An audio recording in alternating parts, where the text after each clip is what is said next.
As Jeff said, last but not least, how are we going to commercialize CCS facilities? Indeed, one of the key factors impacting on the speed of CCS deployment going forward will be finance. And before we dive into the challenges and opportunities of financing CCS projects, I just want to share with you a few observations to just help set the scene. Firstly, as we heard this morning throughout, in order to meet climate targets and Paris Agreement, we need to get to 2,000 projects, CCS facilities, by the middle of the century, and potentially to 10,000 by the second half of the century. However, at the moment, we have only 19 facilities, existing facilities around the world, so we'll need to scale up by a factor of 100. And a significant number of these projects are expected to be in the US due to the supportive policy environment, due to the engagement of and experience of the private sector, due to the availability of secure geological storage in the US. Secondly, in 2018, around $1.8 trillion went into energy investment globally. Yet, again in 2018, the amount of investment that went into CCS globally was less than $500 million. So a drop in the ocean compared to the total energy investment. Thirdly, of the 19 existing facilities, almost all of them were financed solely based on balance sheet with limited limited access to and limited financing from governments in the form of government grants. There was very limited commercial financing, and based on the publicly available information at the Institute, we could only confirm that Petronova had some debt financing. So clearly this needs to change, and we need to get more commercial financing into the CCUS space if we're going to be able to scale up from 19 projects we have around the world to 2,000. So the purpose of this panel this afternoon is to discuss how to bridge the gap in terms of where we are today in financing and investing in CCS and where we need to get to in order to have CCS at a scale globally. We're going to discuss the size of the opportunity and what the challenges are. And we have an excellent lineup to address these questions with panelists who are able to bring perspectives from commercial banks, from private equity, from the investment community, and the government. I'm very pleased to welcome this afternoon Wim Goethals, Managing Director of Wells Fargo, Chris Archer, Head of Green Energy with Macquarie, David Elenowitz, who we already heard from, President of Zero Carbon Partners, and Khalid Abedin, Supervisory Investment Officer, DOE. I would just now like to start by asking each participant to say a few words about their organization and how CCS fits into their activities and into their thinking. Wim, can I start with you? Sure. Thanks for having me here. As you said, I work for Wells Fargo for the Renewable Energy and Environmental Finance team, where we provide tax equity financing for renewable energy projects. To date, we have invested close to $9 billion in various wind and solar projects. And with the step down of those tax credits for renewable energy, we, together with the other bank tax equity investors in the US, are looking at CCS as the next logical step for us to deploy capital. And it's my role within that team to no longer work on renewable energy deals, but actually look at the new activities and focus on CCS. Okay, can I have Khalid actually go for next? Before I start, I just wanted to see a show of hand. How many of you have heard about Department of Energy's Loan Program Office?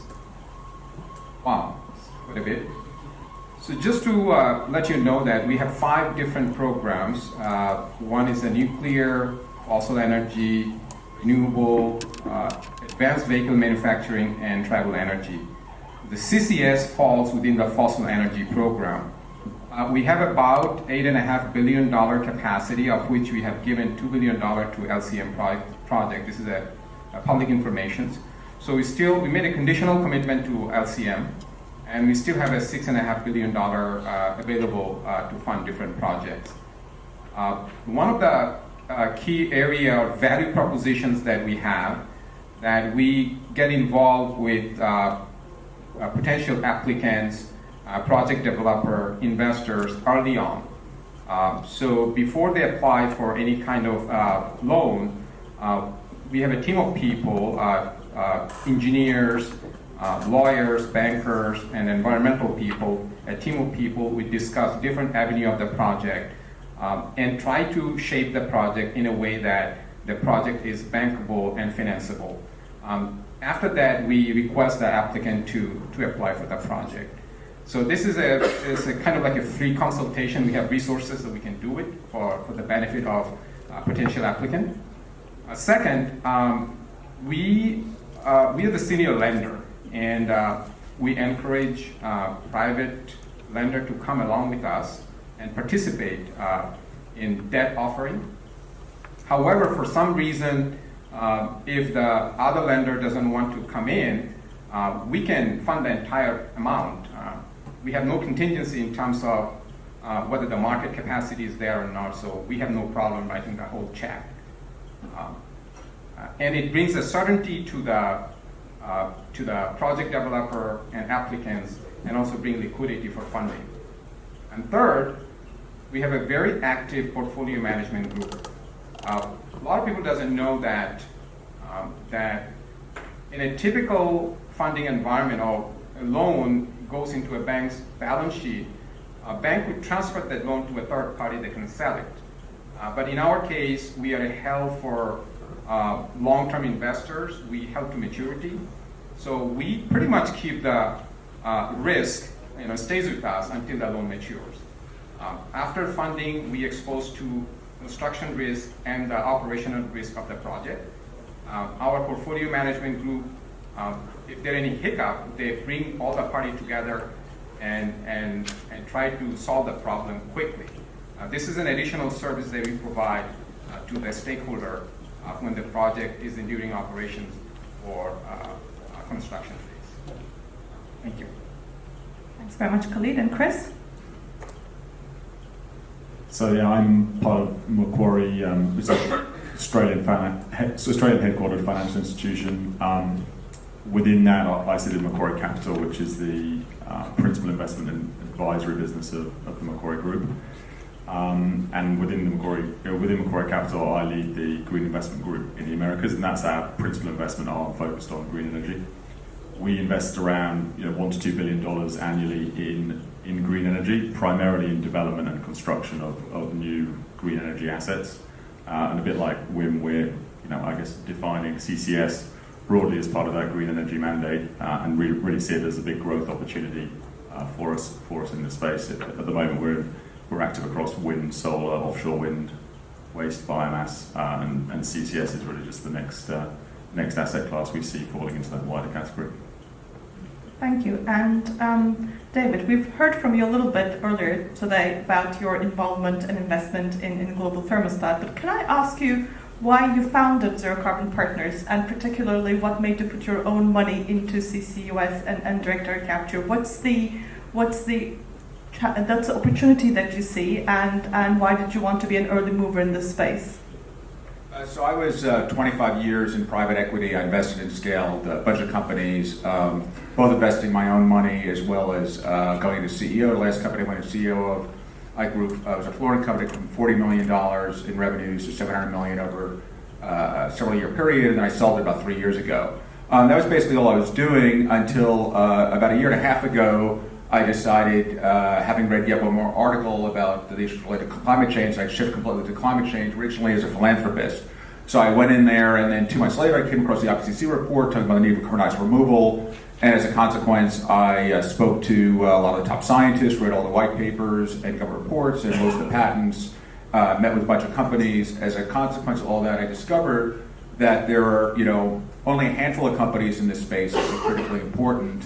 There's very little capital that's come into the space of any type, and there's virtually no one who has extensive scale-up experience. So based on that, I thought, much to my surprise, that maybe there's something I could do in the area. So I set up Zero Carbon Partners. I put $50 million of my money into it, and I set about looking to invest and scale companies in the low carbon space. made 4 investments to date, the 2 most relevant to this area. I mentioned a couple thermostat earlier, and I also invested in Solidia, which is CO2 to concrete play. I'm on the advisory board of that company. I'm also an advisor to XPRIZE for their next XPRIZE for carbon dioxide removal and a couple other things. Now, I mean, I have only 50 million. Everyone else has billions around me, so I'm feeling a little bit underweighted here. But at least I'm putting it in. You know, I am putting it into these early stage companies that, despite the billions around, all the press we hear, are very much in the so-called valley of death and need all the support they can get. Thanks for that, David. So I would like to ask the panel now what they see as the biggest challenge in terms of financing CCS projects, and in particular from a risk point of view. Is it counterparty risk? Is it the technology, or is it storage liability, or is it something else? So if I can start with Wim. Sure. It's not the technology. Of course, it's new to us, but I think it has enough of a proven track record for us not to be too worried about that. There's also the feedstock risk, which is new to us. When we invest in renewable energy projects, of course, we have to deal with the variability and the weather resources, but not necessarily through feedstock risk. But it's not that this is new to a bank or to the investment community, so there's ways to underwrite that risk, and there's actually also ways to allocate that risk to people besides tax equity who might be more comfortable with that. What's also different compared to renewable energy is that we're not dealing with the power grid, but with the gas grid, which is less open.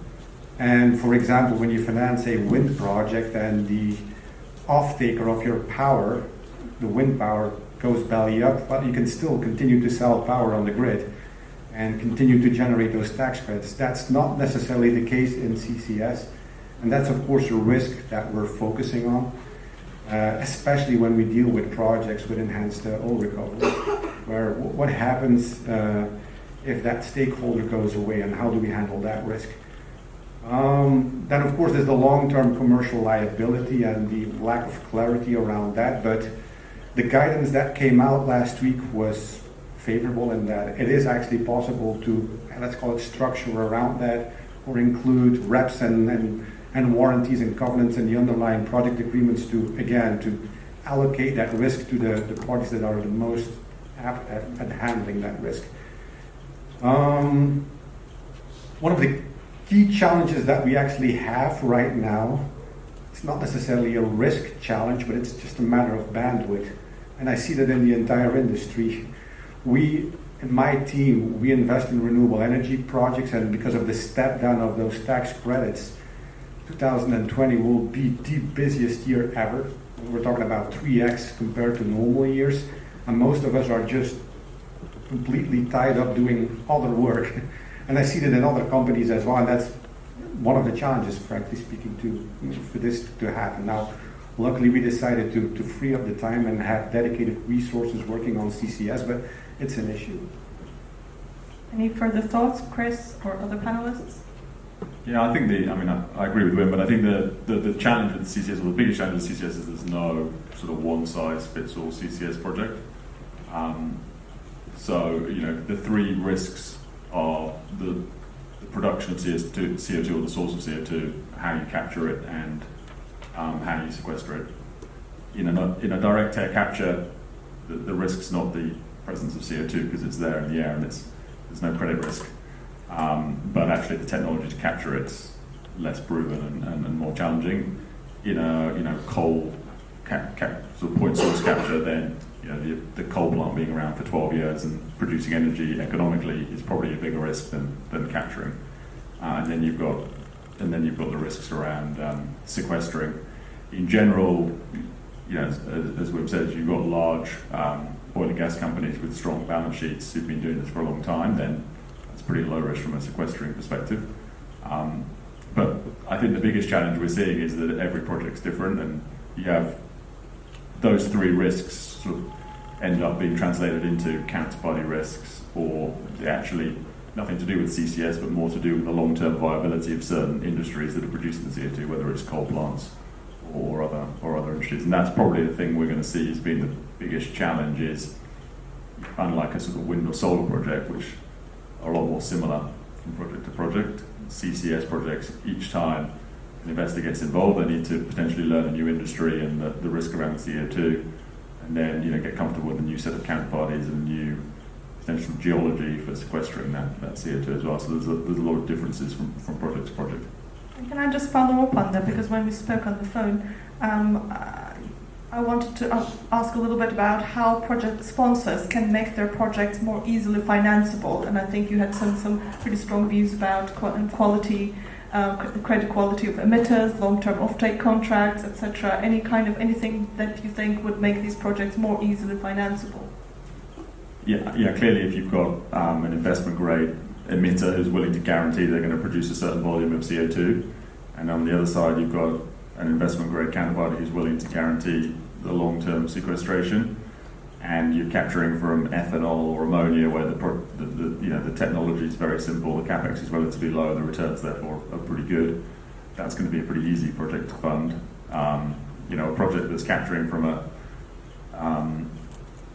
coal plant which has marginal economics and is being sequestered by someone who's got no credit rating is going to be significantly harder. Khalid, in terms of government, and particularly your work in DOE, how is the government helping? And we discussed also kind of bringing projects from kind of that, taking them from the valley of death and helping them sort of get to the market. So what's the role of government in this space? Sure. One of the things that we do so that people can differentiate that what's our role versus the private sector debt.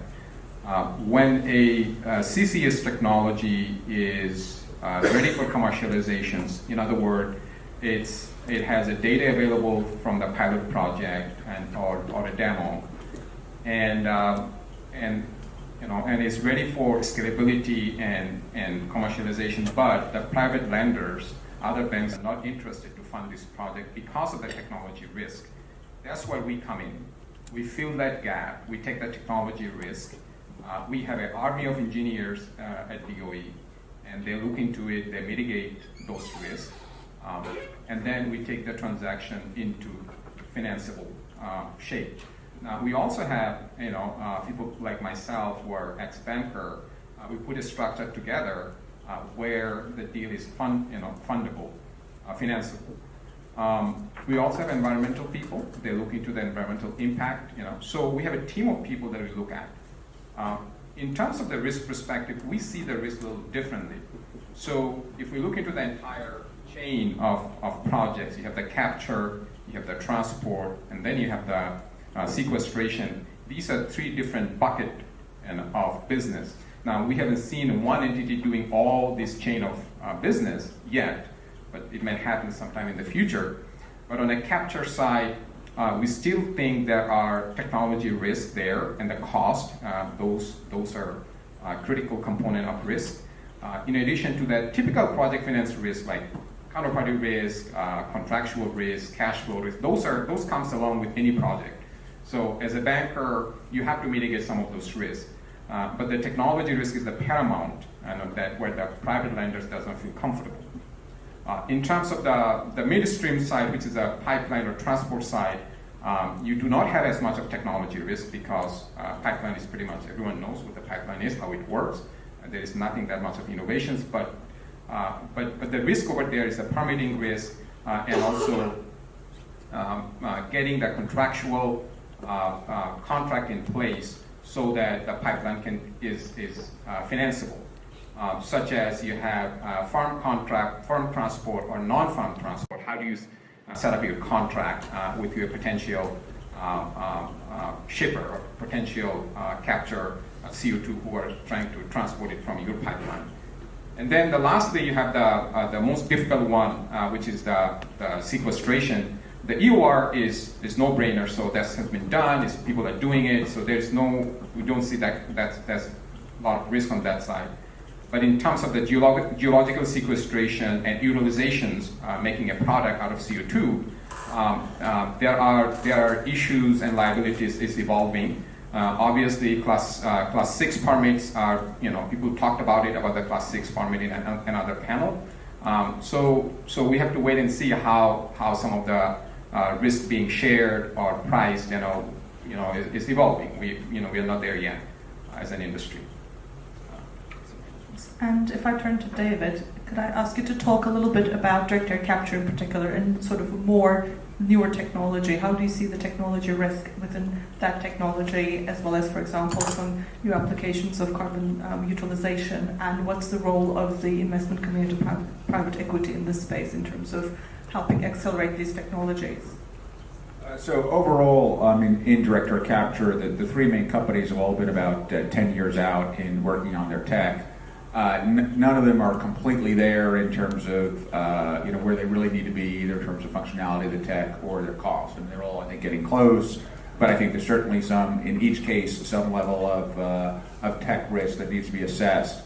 I think the second kind of general risk is what I call a capital access risk, where you may have a good company, they may have excellent tech, they may even be proving it very nicely, but it may take a little bit longer than anticipated, may require more capital. And are they going to have access to that capital in the marketplace? Particularly where we're looking at equity capital, because in most cases these companies aren't yet at a project finance level and able to access all these billions of dollars that are being mentioned here. They're some way away from having sufficiently demonstrated their technology to be and having rock solid offtakes to be able to access project finance. That's in the future. But again, as I mentioned earlier, there's the so-called valley of death. So how do you do that? In terms of the overall area.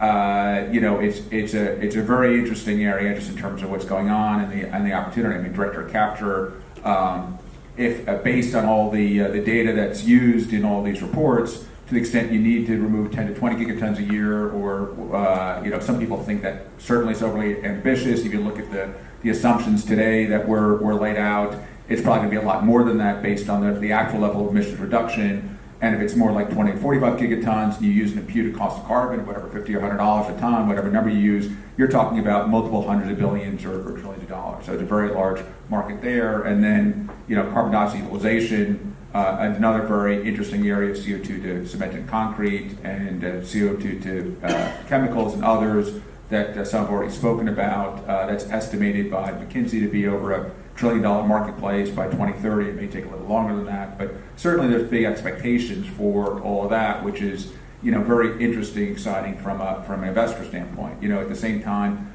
you hear about all the excitement about it, but I'd say there still is not a lot of capital that's gone in. So that's either an issue for companies who are in there, or an opportunity if you're an investor looking for an interesting place to participate. Thank you. And you mentioned X Prize. So what role do you see competitions and or prizes like X Prize in terms of furthering innovation? So X Prize is very interesting. They had an X Prize for CO2 utilization that's been out there for several years. I actually was an informal advisor. I advised all the separate companies where I did a quick business plan assessment of all the companies. And that was about a $20 million X Prize, still in process. Their latest plan is a $150 million carbon dioxide removal prize. So much greater ambition, and I think it's totally appropriate given the scale and magnitude of what needs to be done, and also the different elements of carbon dioxide removal, which even though we focus on direct air capture, there's certainly advanced mineralization and things to do with soil and agriculture. So there's a number of different verticals there. But I think the competition is really important and valuable. The one for CO2 utilization was a great forum for a lot of interesting companies to come out, provided some capital, provided some visibility, and some very interesting businesses are coming out of that. And I think in carbon dioxide removal, you print $150 million, people are going to come out of the woodwork, which is what they should do. Or those already out there are going to have access to capital, and it'll maybe put them on the map. So I think that it's a very interesting area. I'm excited what they're doing. I'm an advisor to them on the carbon dioxide removal prize, and I think it's going to really have a very interesting and transformative impact on that. And by the way, any corporates out here who are interested, they're looking for still some funders for the $150 million, not quite there yet. So I'd encourage you to consider that. Thanks, David. I want to come back to Chris and Wim. And Chris, in fact, you mentioned that one of the challenges is no two CCS projects almost are alike because they have to be different applications, etc. Do you have a preference in terms of the industry that CCS is applied to? So, for example, the heavy industry, hard-to-abate sectors, or power generation, or in fact direct air capture. So, is there a preference in terms of the the industry that, let's say, the CCS is applied to? We'll start with you and then. I mean, I think it as a banker, it just comes down to the economics. So, you know, the cheapest sources to capture are ethanol and ammonia, and it gets more expensive to capture from power generation. So that's one factor, which is just the cost to capture a ton of CO2. And I guess, you know, CCS, also direct air capture, is currently sort of the most expensive, based on sort of current technologies and plants in development. I think then it comes down to the credit quality of the entity that is actually producing the CO2. In the case of direct air capture, it's actually the leading technology, because you've got no credit risk on the CO2 in the air. And in those projects, you'd probably choose coal over gas, because especially in this country, the fundamentals of gas look pretty good, coal less so. You know, in terms of ammonia and ethanol, probably there's a view that the ethanol market might be impacted by the growth of EVs in the medium term. So potentially, you know, ammonia is easier, although on the other hand, ethanol is currently the most profitable form of capture in the US because of the low carbon fuel standards. So you're actually improving the value of your product by adding CCS, which currently makes ethanol, you know, on balance the best sort of industrial process to be capturing from. Do you agree? Yeah. Of course, but since this is a new field for us and for every other tax equity investor, you'd rather start small, which also means with the concentrated streams, not the massive infrastructure projects. And none of us actually want to do this for one single project. You want to see repeat investments, and hence you try to focus on those sectors where you see a lot of opportunities, which are indeed ethanol and fertilizer plants. They happen to have the right ticket size, I believe, for these initial investments, and hopefully by doing a couple of these projects, it will demonstrate the concept as a whole, and then we'll get people more comfortable within the banks to start then writing larger ticket sizes for the low concentration streams in the power plants, and I see the industry evolving in that way. But we have similar views as Macquarie on which sectors make the most sense and where we would like to start. Thank you. Changing tack a little bit, and if I can go back to Khalid, we heard again this morning about the importance of coalitions, about public-private partnerships. What role do you see for public-private partnerships? So, for example, I know that one of our members in oil and gas companies recently invested and donated quite a lot to the National Energy Labs in terms of furthering CCUS innovation. Perhaps that's one area, but are there other areas that you see where public-private partnership could be effective? I think that from a CCS space perspective, one of the things that we, you know, on a government side, you know, our role is to provide funding to the new technology, and if we get, you know, some uniformity in terms of contract, you know, with different, you know, whether the CO2 would be as a commodity. Would be trading in the market in some way, or some sort of a standard for CO2.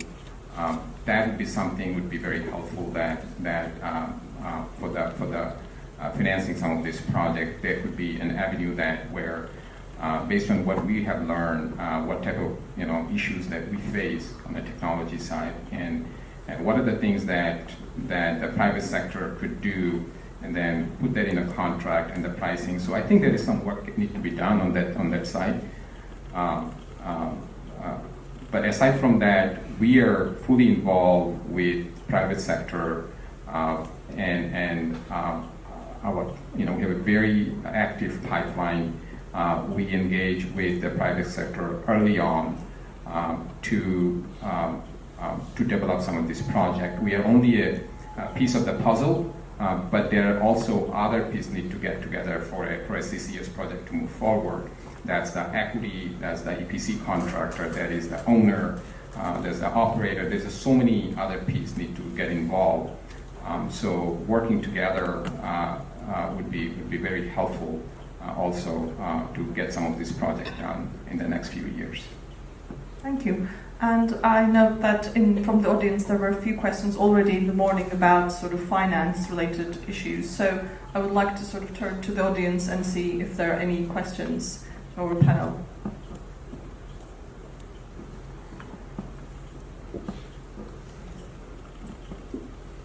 Can you talk a little bit about the 50% pay-go and how you see that fitting into, for example, like an ethanol plant? Yeah, we like that 50% pay-go. Now, the question was how we look at that 50% pay-go that was specified in the guidance that came out by the IRS last week. So maybe to start with, pay-gos are contingent capital contributions in a tax equity investment where the amount of capital that you provide depend on the amount of CO2 that was captured and sequestered and the credits that you got for that. For us, it's a very effective risk mitigation tool, and we at Wells Fargo, I believe I speak for every single tax equity investor out there, would like to use that feature and structure pay-gos into any tax equity investment. And in addition to the risk mitigation benefits, they also come in pretty handy to cover the operational expenses in these projects, because unlike a wind project or a solar project where there's almost no operational expenses here, I mean, they're pretty significant. And it helps to have those contingent ongoing capital contributions to pay for those operational expenses. I don't know if that answers your question. So, well, follow along though. So if the 50% up front ends up being more than the CapEx associated with the equipment, how do you deal with that? That's a good question for which there's no guidance yet. But we also noticed that it is quite possible on some of these projects that the discounted value of those credits is higher than the CapEx. Typically, you cover that by including a development fee in the project, which seems doable. I mean, it's not that it's a tax game because somebody is paying a tax on that development fee, and as a result, you increase the overall basis that you can then depreciate.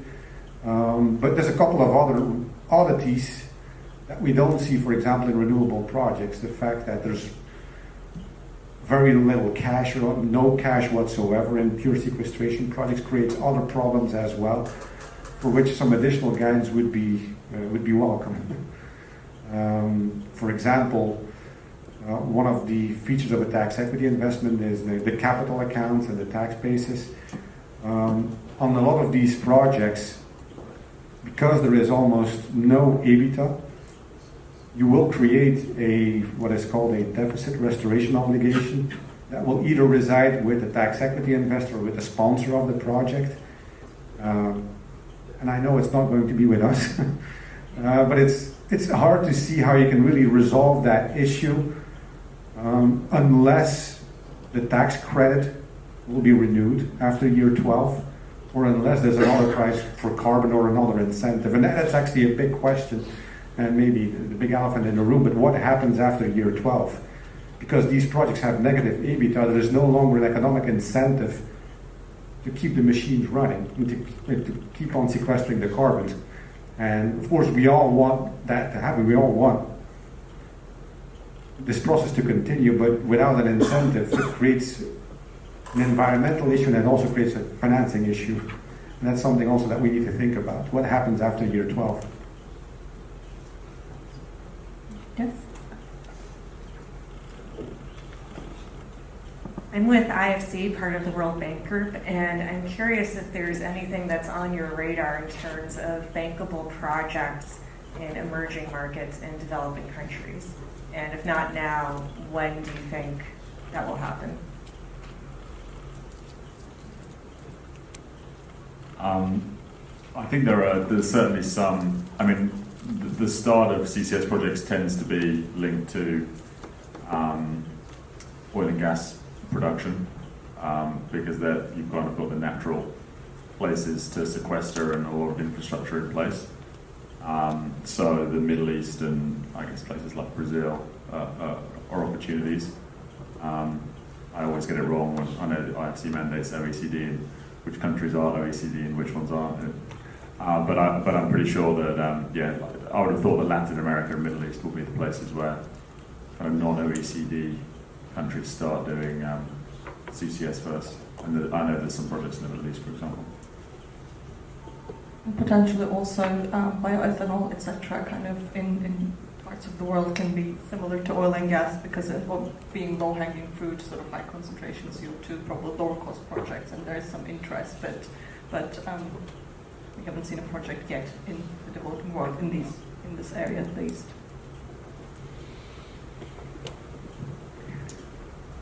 If there are no further questions, I would like to thank you. Yes? If I could, so Chris, you said developing world in Latin America. Where is the money going to come from? Is it going to come from those countries? Is it going to come from international corporations that have presence in those countries, or is it going to come from the developing governments? We're still trying to get projects financed in the US, so I mean, honestly, I think that these technologies tend to develop in places with very sort of large pools of capital and big teams of lawyers and to structure deals, and then they expand from there. I guess a recent example in the renewable space is offshore wind and the way that that's developed in Europe, and now you're seeing it expand particularly in Southeast Asia, for example. And I'd be surprised if you see it'll be probably a few years of getting projects done in developed economies before they happen in the developing world, at least on a commercial, financed by banks, obviously governments or large state-owned oil companies, for example, may just decide to go ahead and do those. But I think we're still trying to work out how to get a project done in the northeast of England and the Permian Basin. So it's going to take, just in terms of sort of organisational focus, people aren't going to be focused on the developing world before they get the one done in Texas.